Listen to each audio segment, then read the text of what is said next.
state intelligence failure and the capacity of Islamist militants to hit urban areas despite waves of government operations against them. It's still not clear which of Nigeria's militant groups carried out the attack. President Tinubu also says he had approved additional equipment and support for the military, which he promised would completely defeat the militants, repeating pledges made by the previous administration. Congo Republic President Denis Sassou Nguesso has been re-elected with 94.82% of the vote. This extends his nearly 42-year rule over the Central African oil producer. Diplomats and political analysts had expected an easy victory for Sassou, who faced 6 little-known challenges in a race whose run-up was tightly managed by the ruling Congolese Labour Party. The main opposition parties opted not to field candidates, citing a lack of transparency, and 2 of the best-known opposition figures ahead of the vote. Human rights activists were arrested, several opposition parties were suspended, and public gatherings were closely monitored. An international tribunal in The Hague will today consider a failed asylum deal with Rwanda and the UK. Rwanda is demanding more than $100 million in compensation. The BBC's Anna Holigan. Conservative government, the UK was to pay Rwanda to host some asylum seekers who'd arrived illegally in Britain and to resettle a small group of vulnerable refugees already in Rwanda. However, in 2023, the UK Supreme Court ruled it unlawful, saying Rwanda wasn't a safe destination because people sent there could be deported to countries where they risked persecution or serious human rights abuses. When Sir Keir Starmer became Prime Minister, he scrapped the scheme. The UK says it will robustly defend its position. South Africa's KwaZulu-Natal Province Police Commissioner Nhlanhla Mkhwanazi has shared some of his observations about Parliament's ad hoc committee members. Mkhwanazi, who was the first witness to testify before the committee, is also the last. The committee is probing Mkhwanazi's allegations of gross political interference and corruption in the criminal justice system of the country. He's back before the committee today to respond to the counter-accusations of some of the witnesses who appeared after him. Mkhwanazi started with sharing some of his thoughts on the work of the committee. Chair, I've been observing, being worried at times on the posture and the attitude that I see on some of the members in Parliament that seems to prejudge things. My understanding is that the committee's job is to listen to evidence, probe, but not make conclusion on their own that certain things are wrong or certain individuals. But other than that, I think it's been encouraging to see Parliament, especially this ad hoc committee, to work these long hours. Lastly, Iran's Foreign Affairs Minister Abbas Araghchi has warned of global repercussions of the escalating crisis in the Middle East, saying it will hit all regardless of wealth or race. The warning comes as oil is largely unable to pass through the Straits of Hormuz. The U.S. military has announced that it has used its most powerful bombs to target missile sites near the vital waterway. The BBC's Peter Bowes reports. The US military says it struck Iranian missile sites near the Strait of Hormuz with multiple heavy, deep penetrator bombs, weapons built to break through hardened or underground targets before exploding. Iran's effective closure of the waterway, through which roughly 20% of the world's oil shipments move, has sharply disrupted maritime traffic and contributed to rising global oil prices. Speaking in the Oval Office, President Trump said he expected European allies would send minesweepers to help secure the strait. He called their reluctance unfair to the US, but not a big deal. For any news stories you'd like to share with us, please send us an email to newsroom@channelafrica.co.za or call us at +27 11 714 4459. Channel Africa News, I'm Onelin Zinzi. SABC News. The African Perspective.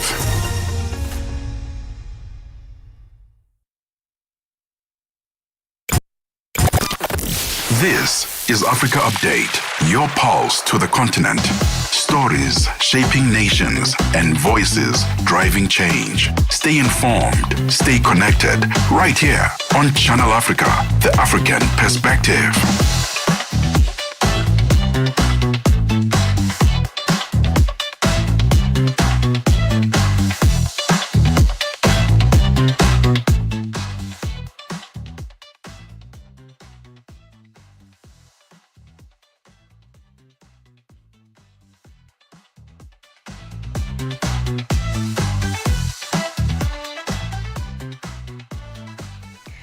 It is 12:06 Central African time, and we're coming to you live from Johannesburg in South Africa on Channel Africa from an African perspective.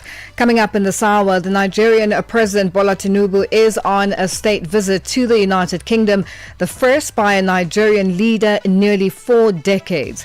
And the United States is hosting senior officials from the Democratic Republic of Congo and Rwanda in a renewed diplomatic push to revive stalled peace processes in the Eastern DRC. I'll stay connected to Africa and the world with Channel Africa, the international voice of the South African Broadcasting Corporation. Watch or listen anytime, anywhere at channelafrica.co.za, on the Channel Africa mobile app and on SABC Plus, or via the DSTV OpenView audio bouquets. You can also catch us on social media at Channel Africa on Facebook and at Channel Africa 1 on all other platforms. Channel Africa, first with the African story globally. Today on hashtag Africa Update Asks, a historic moment in the UK-Africa relations is unfolding as Bola Tinubu arrives at Windsor Castle for a state visit, the first by a Nigerian leader in nearly 4 decades. Now, we want to know, what should both Nigeria and the United Kingdom be hoping to achieve from this historic engagement? Share your thoughts and your views on all our social media platforms. That's on X, Instagram at Channel Africa 1, on Facebook at Channel Africa. You can also send us your comments and voice notes on +27 83 288 6684, hashtag Africa Update Us. Africa Update with Lulu Gaboo, 12 to 1 p.m. Central African Time. Es-tu préoccupé par quelque chose? Es-tu passionné par les questions qui comptent? As-tu une voix qui mérite d'être entendue?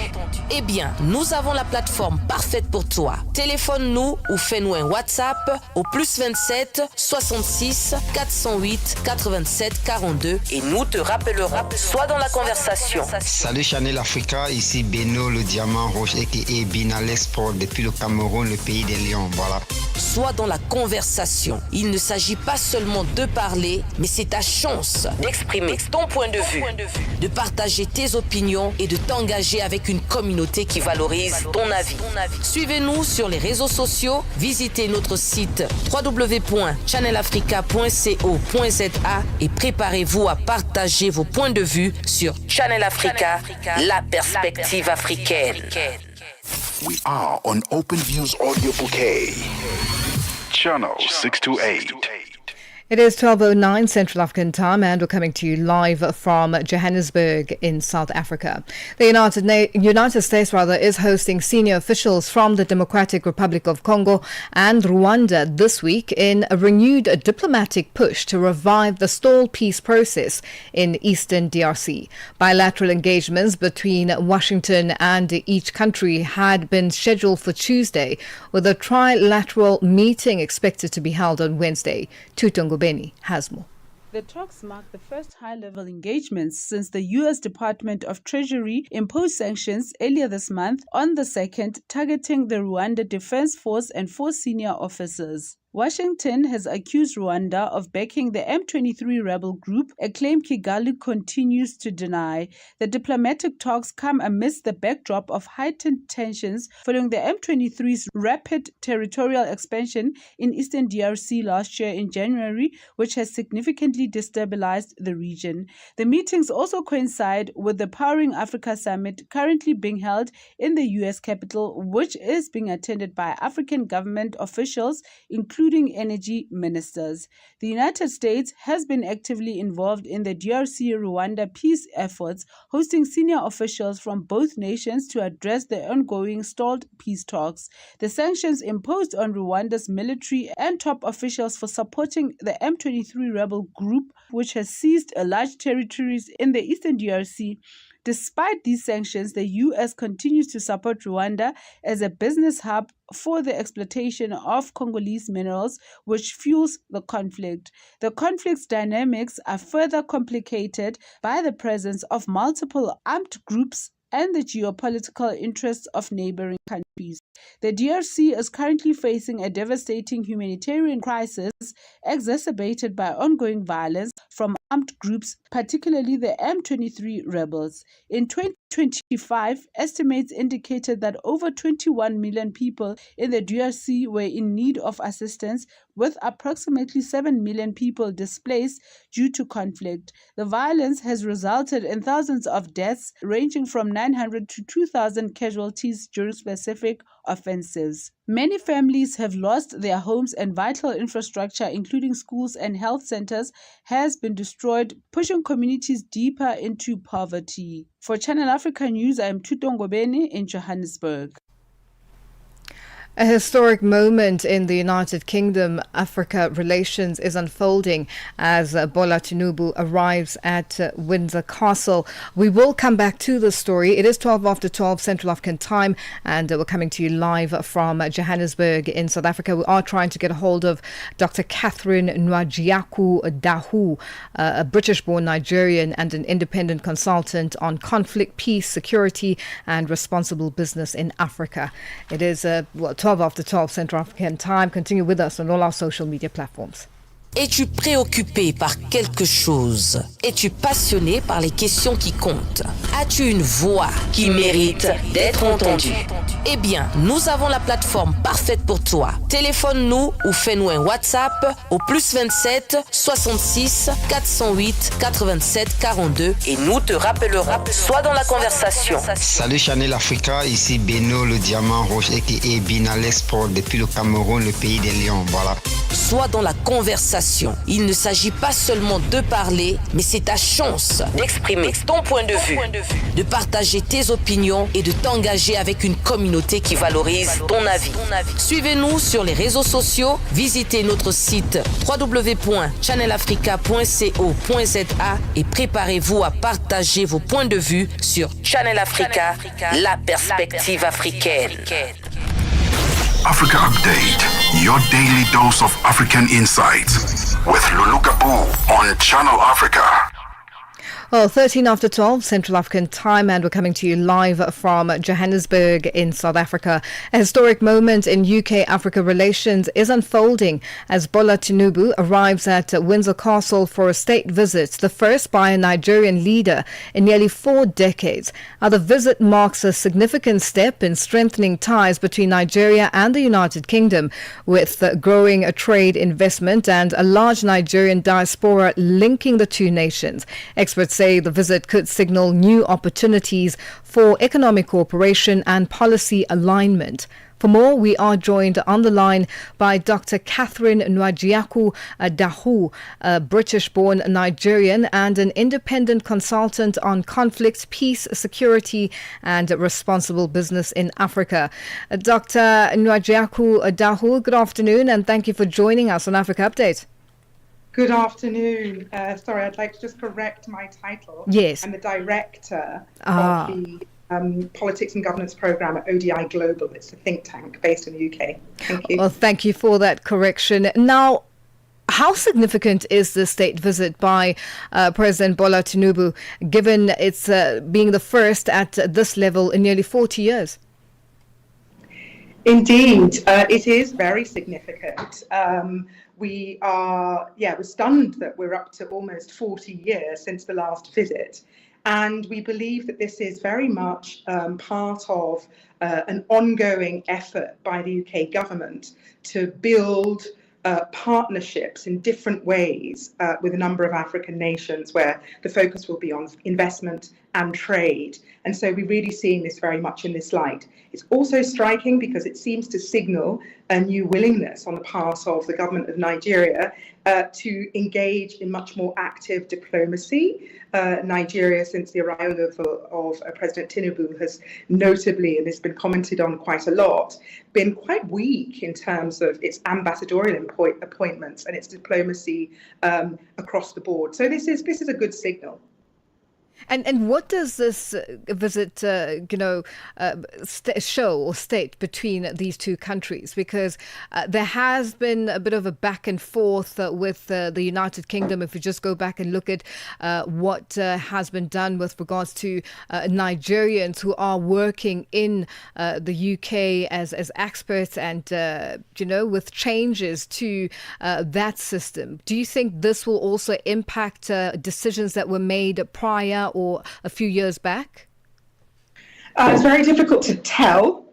What is clear is the UK government is very keen to lean in on what they're referring to as partnership, and that's strategic partnerships with emerging powers, of which Nigeria is a significant one on the continent.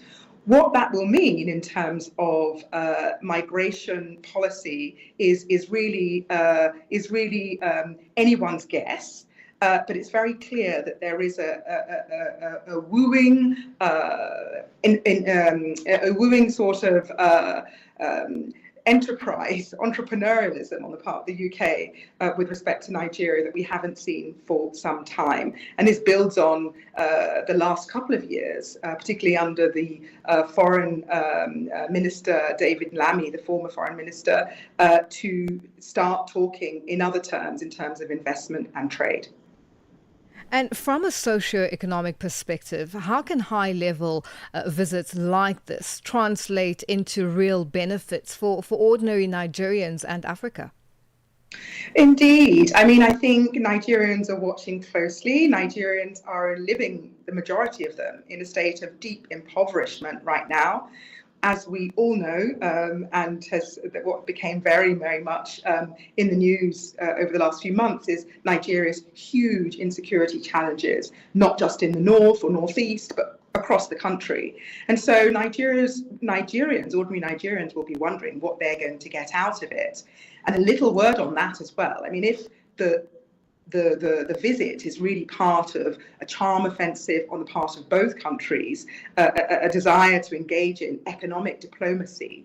Well, one of the largest firms, British firms, investing in Nigeria, and who has been for many, many years, still has a lot of questions to answer for in terms of the ways in which its footprint in hydrocarbons has left Nigeria with a whole lot of problems. So I think Nigeria, particularly from the very impoverished but oil-rich Niger Delta, will be asking themselves whether their president is capable of asking some serious questions of the British government with respect to reining in and holding accountable the biggest investors from the UK in Nigeria for the last 70 years.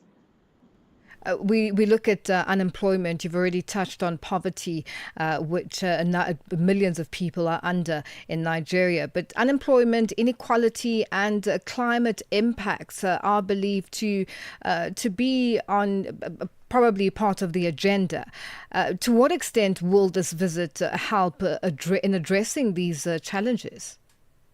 I think there are innate tensions between some of these questions which make a win-win quite challenging. And I would start with the question of inequality and unemployment. So as many people will know, over the last year and since President Tinubu came into power, he was an A-grade student in terms of some of the reformist macroeconomic reformist agendas that have been pushed or Nigeria has been encouraged to introduce. And I would refer here to the removal of fuel subsidies. I refer here to the devaluation of the naira. Unfortunately, some of mitigating measures weren't introduced at the same time, which meant that ordinary Nigerians, had to suffer and still are suffering from the fallout of that. So how to think about mitigating measures that will really allow Nigerians to thrive is a big question. That's the first one. And then on the climate question,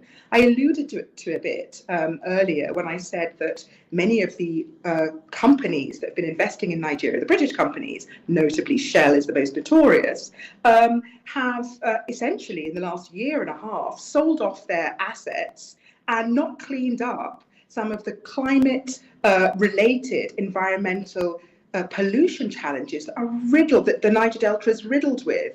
So how the conversations in this new charm offensive of economic diplomacy will touch on whether those companies, Shell in particular, is enabled, encouraged to make good on some of earlier promises in terms of cleaning up and decommissioning its fossil fuel assets in order to transition towards renewables or different types of energy extraction are going to be really, really important. And I'm not sure whether those are on the agenda as we speak. Just as a final question, and just off the topic of this current visit, Nigeria has faced a growing number of attacks. What do you think the country could do to stop these attacks on innocent civilians? I think what one has to realize is that the causes of these multiple attacks are diverse.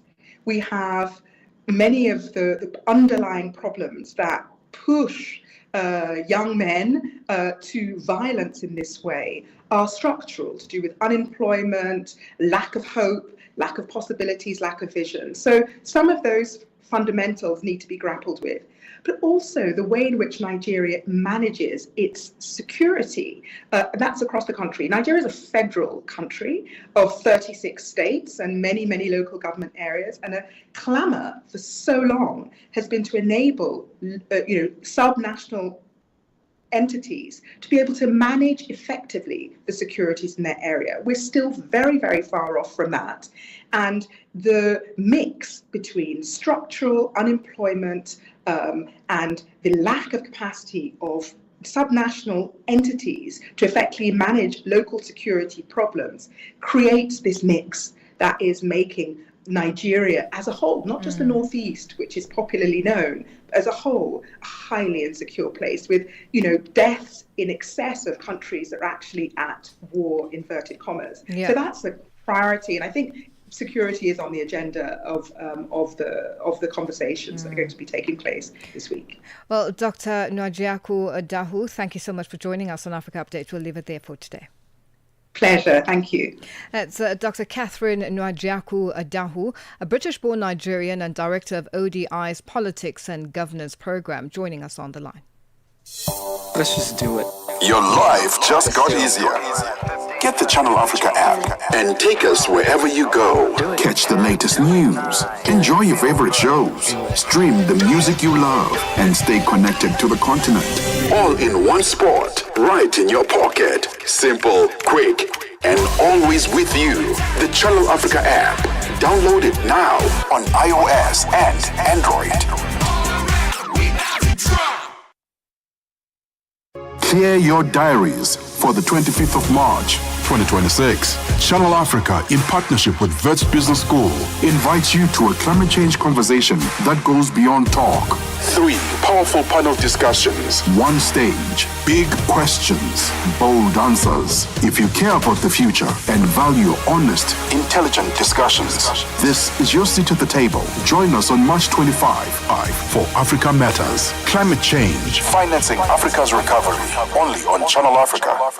Africa Update with Lulu Gaboo, 12 to 1 p.m. Central African Time. It is 24 after 12 Central African time, and we're coming to you live from Johannesburg in South Africa. Our South African lobby group Action Society has accused the country's government of effectively protecting convicted sex offenders by keeping the National Register for Sex Offenders hidden from the public.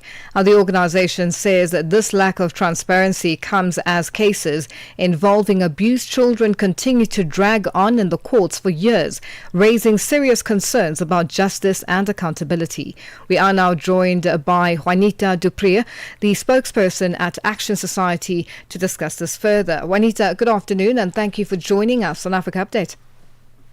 Good afternoon, and thank you for the opportunity. Now, what are your main concerns about how the National Register for Sex Offenders is currently being managed, and why do you believe keeping the register private is effectively protecting offenders? Well, we don't know how it's being run at the moment. It's not really transparent because nobody has access to it. You can never see who is on it. If you want to find out if the only way you can see if somebody is on it is when you are an employer of people who work with vulnerable groups like children or the elderly or disabled people. And then you can only apply to see if a certain person is on that list. You don't get access to the list. So that's a big problem.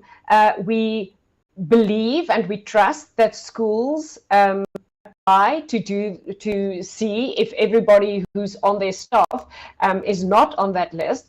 But we as parents cannot check that. And in the past, it has come to light that there are educators who are on that list.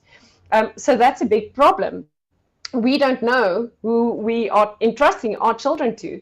And that is why we want this register to be in the public domain, so that I, as a parent, and I'm just speaking as parent because I am a parent, but obviously it goes for the other vulnerable groups as well, so that we can make sure who is in contact with our children or with vulnerable people. And what changes are you calling for in terms of public access to the register? And why do you believe that, or why do you think there is some, protection for, sexual offenders who are registered? Well, what we see in the cases that we are involved with every day, and this relates to the register as well, is it seems that there are more rights for criminals than there are for victims. So now the delay, what we have learned for making this register public is the privacy part of it. So we protect the privacy of criminals who hurt vulnerable people on that list, but we do not protect the potential victims and the victims who were the victims of the people on that list. So that is a very big problem. Why do we have more rights for criminals instead of victims? Isn't it supposed to be protecting everybody? And why we are saying it is kept secret and what are they hiding is the Minister of Justice, Minister Kubai, a year ago in February said the list will be made public. And she actually used the words by the end of this month. And then she backtracked and said, no, it's going to be a process and so on and so forth. But there is no update on what is happening. So nobody knows what is happening, which can only make us a question, why is it taking so long? What is being hidden? Who is being hidden? Now, international examples where such registers are publicly accessible, do they work? Yes, the feedback that we have received and the research that we have done shows that it definitely works. In other countries, in the US and the UK, you get a notification to when somebody on that list moves into your area. It is publicly available. You can go and look at who is on that list. So it makes it more safe for people to keep their close ones safe. And just in wrapping up, you've raised concerns about delays in court cases involving child abuse. How serious is this issue? And what do these delays mean for victims and their families? It's very bad. Just recently, and we're actually working on a big campaign about this to question and possibly bring some change to that. We've had cases where it is a sexual offense against a minor, a child, and this one was a 4-year-old. The case progressed all the way to just before the trial was going to start, and then it was scrapped from the roll because, and the reason that we got is because the child is too young to testify. How on earth, so what is the message that we are sending to molesters? Target young children because they are too young to testify, and then you can just continue what you're doing. Because it does seem like that is the message that we are sending. There are ways for social workers and forensic psychologists to speak to children, to have them testify, and have that testimony be taken into consideration in court. Juanita, thank you so much. We are going to have to leave it here for today. Thank you for joining us on Africa Update. Thank you for the opportunity. That's Juanita Dupree, the spokesperson at Action Society. It is 12:30 Central African Time, and our news headlines up next. SABC News. Headlines. The African Perspective. Thank you, Lulu. Nigeria's President Bola Ahmed Tinubu is beginning a 2-day visit to the UK today, which is the first in 37 years.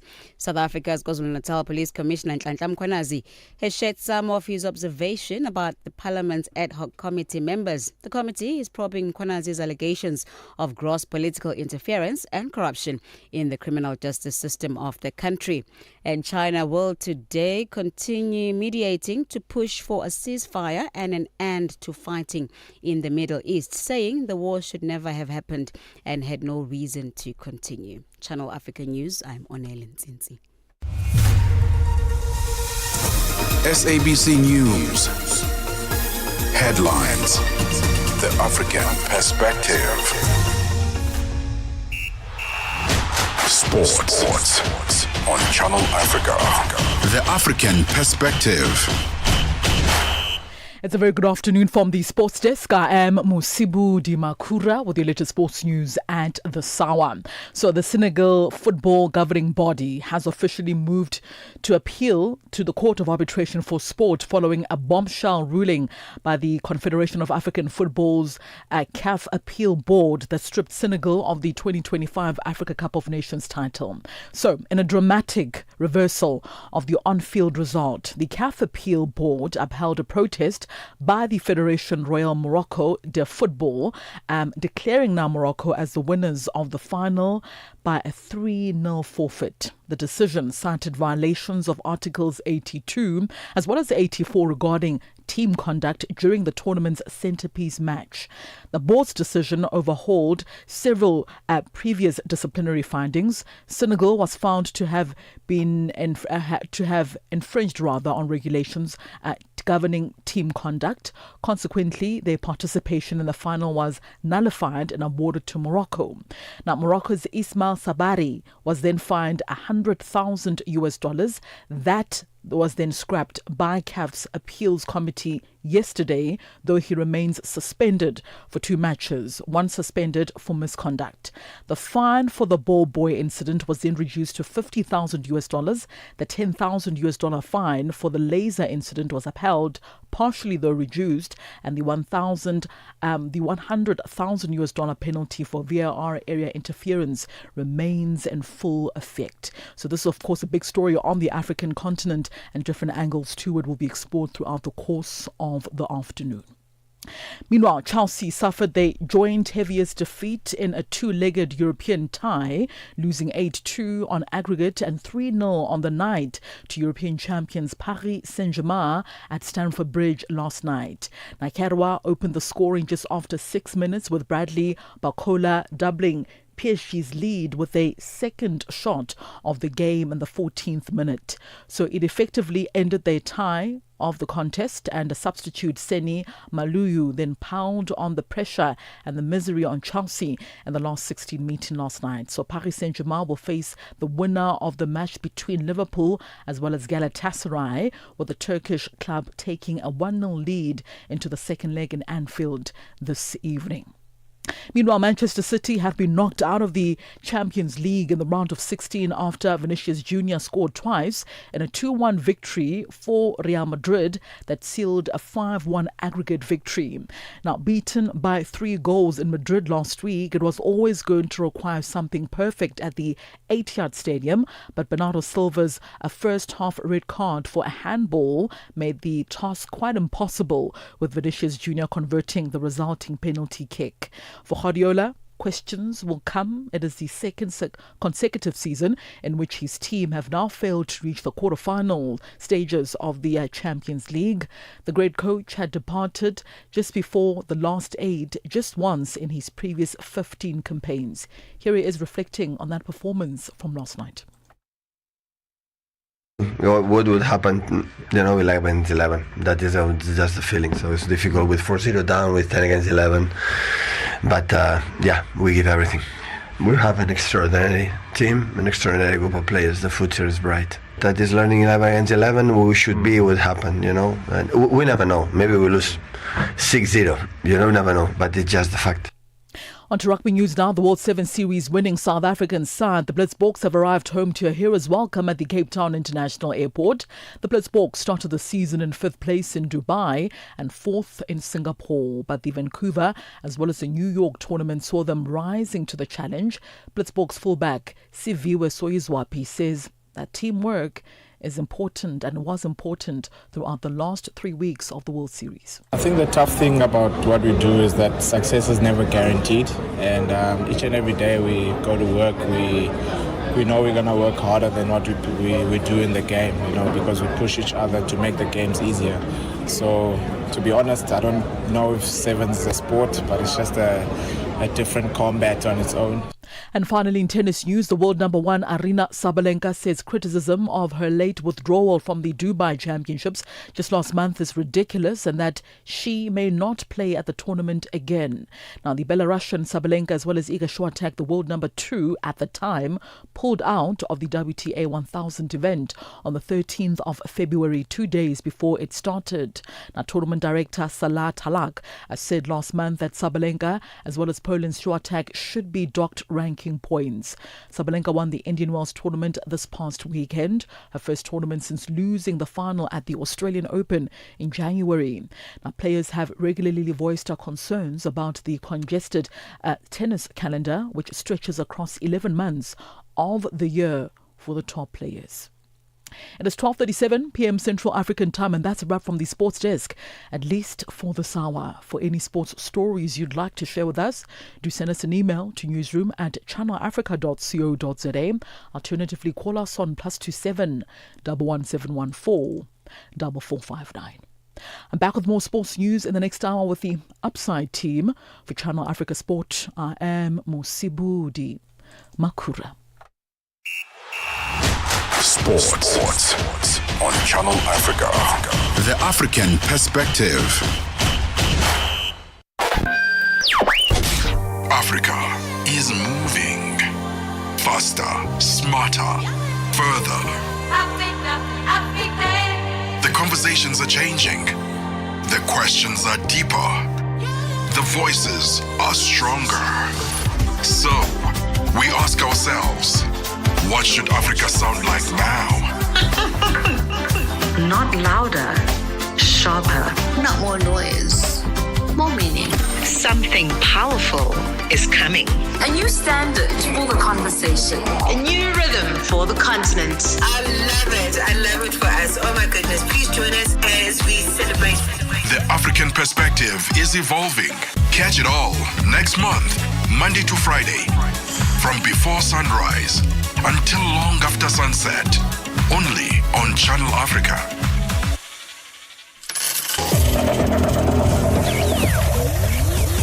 Business news on Channel Africa. The African Perspective. Good afternoon. The top story in our business update this afternoon. There's good news for consumers in South Africa as inflation eases from 3.5% in January to 3% in February. That's according to Stats South Africa's latest data. It shows that contributions to the 3% annual consumer price inflation rate came from housing and utilities, food and non-alcoholic beverages, as well as insurance and financial services. The latest print brings the inflation rate in line with the Reserve Bank's 3% inflation target. Stats SA's Patrick Kelly has attributed the lower inflation rate to delayed medical aid rates. Most medical schemes increase prices at the beginning of each year and are surveyed by Stats SA in February. This results in higher than average monthly rates. In February 2026, however, not all medical schemes had adjusted their contributions. This delay resulted in a lower monthly change in the CPI than might otherwise have been the case. South Africa's Public Works and Infrastructure Minister Dean McPherson has revealed that the government plans to dispose of more than 1,600 state-owned properties. He says the move is part of efforts to cut costs and improve how state assets are used. The initiative also ties into government plans to revitalize inner cities, address hijacked or dilapidated buildings, and redirect funds towards infrastructure development and job creation. McPherson says the state currently owns approximately 88,000 buildings. We spend 6 billion rand every year on leases. Now, even if we were able to cut that in half, that is 3 billion rand that we could invest in our own assets and save money there. We're also spending nearly 500 million rand every year securing properties that remain vacant, idle, or not being used. So clearly it's actually an economic question that is before us about what is in the best interests of public money. How can we use that public money to generate growth and jobs? The Home Affairs Department of South Africa is under pressure to insource thousands of contracted workers who are part of the digitization program. The program is designed to employ 10,000 young unemployed graduates to digitize over 350 million civic paper records. The workers are signed on 3-year fixed terms rather than 4-year contracts, with the project spanning from November the 1st, 2022 to October the 31st, 2025. Civic group Soil of Africa, which represents the workers, says it's unfair for the department to downgrade these employees to insecure month-to-month contracts. The group is planning to march to the department's offices and the union buildings in Pretoria today to demand permanent employment. Soil of Africa chairperson King Bongani Ramunja. We are fully ready, geared up to make sure that we deliver what is very important and a key. The backbone of Home Affairs is the digitalization workers that needs to be insourced, because they are the ones that are protecting and safeguarding the personal information of the South Africans. I mean, these are people that are working on the files. They prepare the files from the beginning, and after preparing them, they do index, where now they have to make sure that the files are kept accordingly. Libya's national oil company says that the flow from the Sharara oil field were gradually redirected through alternative pipelines after a fire broke out, adding that production remains on tap and there were no casualties.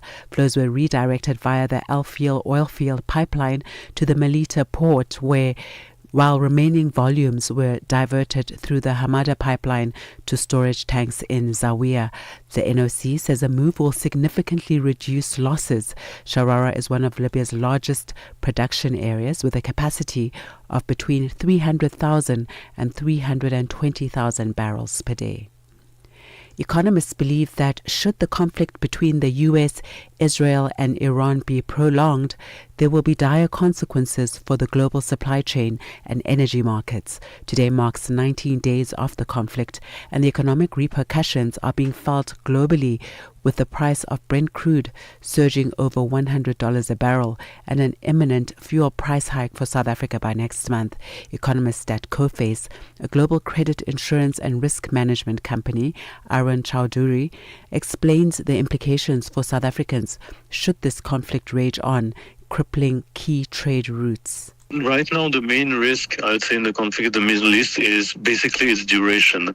In the sense that initially, when the war began, most of the markets thought that this conflict would be short-lived, perhaps a few weeks. Now, obviously, it's much clearer that it's going to drag on. Basically, the impact on the global economy is going to be through the channels of mainly the energy markets, but also the markets of some other commodities, also fertilizers, petrochemicals. And in our first look at the indicators this afternoon, $1 US in Nigeria is trading at 1,361 naira. In Botswana, it's 13 pula 45. Kenya, the dollar is trading at 128 shilling 48. And in Zambia, it's 19 kwacha 45. The BRICS countries, $1 in Brazil is trading at 5 real 21. Russia, 80 rubles 87. In India, it's 92 rupees 38. China, 6 yuan 90, and South Africa, $1 is trading at 16 rand 68 cents this afternoon. $1 is trading at 75 pence to the British pound and 86 to the euro. Looking at commodities, gold is trading at $4,991 per ounce this afternoon, a bit lower from yesterday afternoon. Platinum at $2,100 per ounce, while Brent crude oil is at $103.42 a barrel. And that's your business news. I'll be back with another update in the next hour. For any business news stories you'd like to share with us, please do send us an email to newsroom@channelafrica.co.za or give us a call on +27 11 714 4459. For Channel Africa Business, I am Buntle Headbush.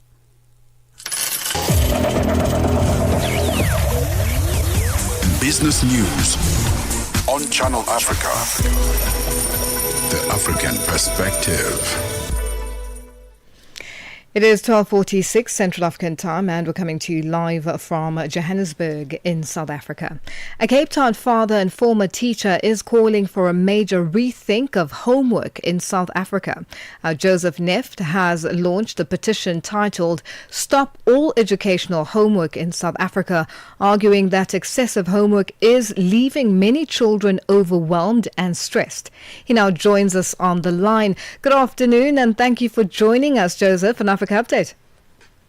Hi, hello. Good afternoon, Lulu, and good afternoon to your listeners. All right. As both a former teacher and a parent, what have you personally seen that led you to believe that homework is becoming harmful to many learners? Yes, Lulu, it's not only me that is complaining. It's quite a lot of parents that are complaining. I just went on social media and saw the complaints and so on. I said, why don't we start actually a petition? And thinking that, I thought, why don't I do it myself? I'm asking somebody else. Reason being is that I think the children are being overwhelmed with homework. 7 hours at school, coming back, having to do an excessive amount of homework. Homework is fine, but I think currently it's excessive. Now, you've said the academic load is overwhelming for children. How is this affecting their well-being and just daily lives out of school? It does cause anxiety, stress, because of they are tired when they get home and they need to relax. I know my children personally, when they came home, they wouldn't do homework immediately. They would go and sleep first and then wake up and sit again with homework. And this creates an anti-school kind of a perception with the learners. They start disliking school, and parents have said there's a resistance towards school.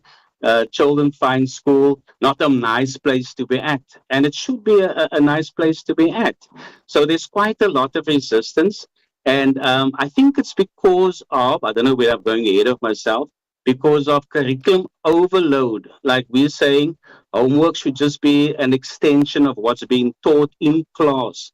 But this is not the case with assessments, new topics that parents have to research and then teach their children, which is unfair. Even homework over a weekend, I think is unfair. Now, some educators argue that homework helps reinforce what learners are taught in class. The current system, you believe that the current system may not be achieving that goal. You've already highlighted, some issues that are as a result of overload in terms of homework. What do you think needs to happen?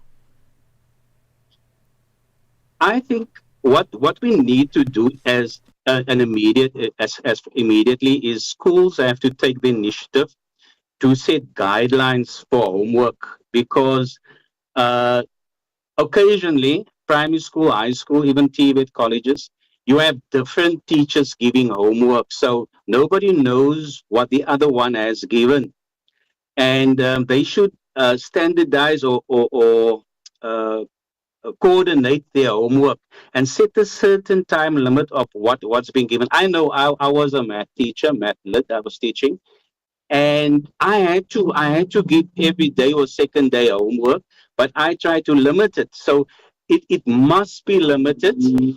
So there must be coordination from that side. And as I spoke to parents and teachers, I think the curriculum overload is the major problem, because you have one subject, but with too many topics. Teachers are complaining. They are not done with one topic, then they have to be on the other topic. So it leaves no creativity for them. They forced to pass the buck to the learners, and thus also to us. And parents are desperate at this stage for the government, for the education department to intervene and to look at how we can remedy this situation. And what message, just in wrapping up, what message do you have to send to policymakers and the Department of Education about creating a more balanced learning environment? They have to re-look at the curriculum, the overload, the lots of subjects, the topics within the subjects, and I would advise them. There are times when curriculums are being revised, is to speak to the teachers. They know best. Don't take professors from universities. With all due respect, of course, they are knowledgeable, but don't take them to revise the curriculum. Speak to the teachers, maybe some input from parents also, but mostly from the teachers, because they are there in the cold front. Yeah. So that is my advice to them. Your support on social media, are you impressed or you're hoping for more? Oh, I was so impressed with the support. Of course, there are one or two that's trying to be funny and saying, no, keep them longer at school and so on. But it's funny, but I was so impressed. And then also the petition, because I'm an individual, I'm not an organization. Yeah. I can't give you like a website to go to. People had to look for the petition. So the petition didn't go all that well, but I checked yesterday or the day before, it was about just over 500. But what I'm going to do is to forward that. I already emailed all those people saying tomorrow I'm going to draft a letter to the Minister of Education, Lulu Gaboo, and I'm going to just put it out there and say and tell them this is urgent, and they have to come out and say something to the parents. So that is my plan of action. Joseph, all the best, and thank you so much for joining us on Africa Update.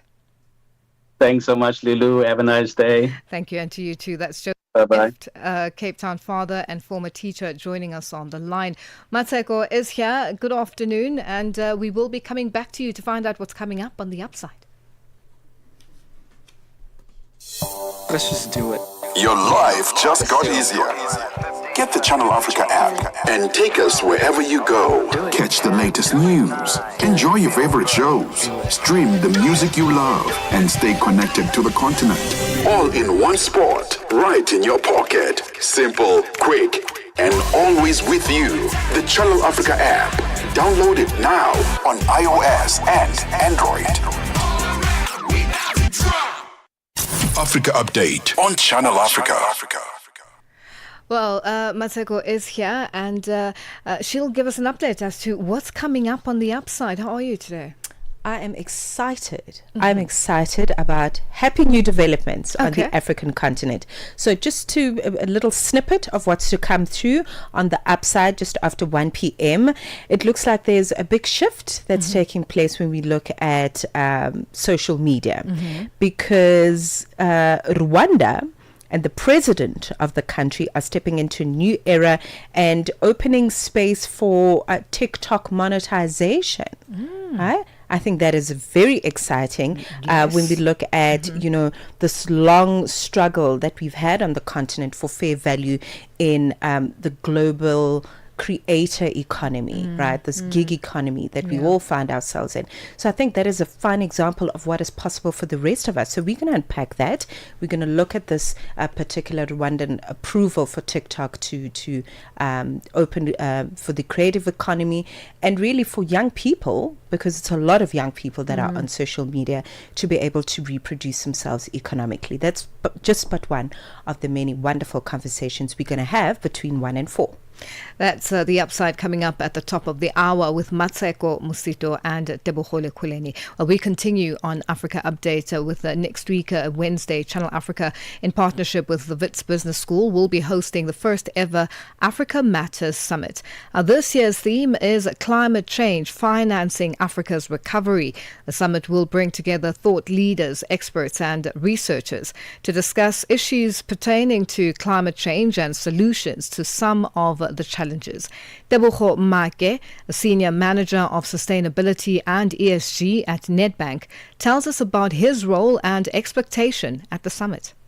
I will be participating in the Banks and Institutional Capital panel, and being in the banking space, I will essentially be bringing in a lens on how climate risk and opportunities are increasingly informing financing decisions and strategies in the banking sector, and also just highlighting some of the channels and frameworks in which we have managed over the years to advance financing towards projects that advance climate resilience, projects that also advance some of the other sustainable development goals across the continent, but looking at how we can leverage those and develop more frameworks that can be best suited for the African context, and how Africa can leverage the opportunity to make sure that it plays a greater role and is not just perceived as a risk region, but rather contribute significantly towards the global transition to the economy.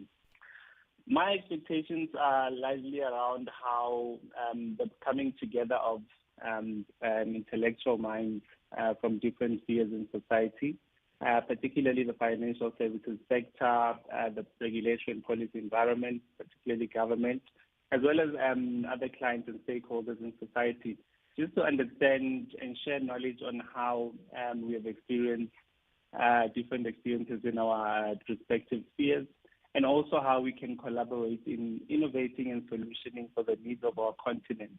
And ultimately, it's looking at the need to address climate risk on the continent. I mean, emerging markets are faced with a challenge of needing to raise over $300 billion per annum over the next decade just to address climate adaptation needs. And it's around how do we collectively bring together our thinking, share knowledge to make sure that we solution collectively and collaborate to address the challenge that we are faced with and the opportunities that are presented to us.